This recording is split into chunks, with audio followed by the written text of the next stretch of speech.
భార్యాభర్తలు ఇద్దరు ట్రైన్లో వెళ్తూ ఉంటారు. సగం దూరం వెళ్ళంగానే వాళ్ళ భార్యకి విపరీతమైన కడుపు నొప్పి వస్తుంది. అప్పుడు వాళ్ళ భర్త టీసీ దగ్గరికి వెళ్ళి డాక్టర్ ఎక్కడున్నాడో కనుక్కొని డాక్టర్ దగ్గరికి వెళ్ళి చెప్తాడు, మా భార్యకి విపరీతమైన కడుపు నొప్పి ఉంది, మీరు అర్జెంటుగా రండి అని చెప్తాడు. ఆ డాక్టర్ ఏంటంటే వెకేషన్కి వెళ్తాడు, అతని దగ్గర మెడికల్ కిట్ ఉండదు. సరే ఈయన అర్జెంట్ అన్నాడు కదా అని వెళ్తాడు. వెళ్ళి ఆమెను చూస్తాడు, నోరు తెరవమంటాడు. అలానే కళ్ళు ఇలా అని చూస్తాడు. చూసి ఆయన జోబులో చేయి పెడతాడు. ఏదో ఒక గోళీ దొరుకుతుంది, అది తీసి ఆమె నోట్లో వేసి మంచినీళ్ళు తాగమంటాడు. తాగి ఆమెకు చెప్తాడు, మీకు అరగంటలో కడుపు నొప్పి తగ్గిపోతుంది అని. ఒక గంట తర్వాత వాళ్ళ భర్త డాక్టర్ దగ్గరకు వస్తాడు. డాక్టర్ గారు చాలా థ్యాంక్ యూ, మా భార్య కడుపు నొప్పి తగ్గిపోయింది అని. ఈ డాక్టరు ఏదో గోళీ వేస్తే ఆమె కడుపు నొప్పి ఎలా తగ్గింది?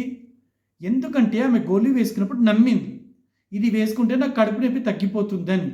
తను ఏదైతే నమ్ముతుందో తన బ్రెయిన్ కూడా అదే నమ్మింది. మనం కూడా ఏదన్నా నమ్ముతాం కదా, మన బ్రెయిన్ కూడా అదే నమ్ముతుంది. దీన్నే సైకాలజీలో ప్లాసిబో ఎఫెక్ట్ అని అంటారు. Thank you.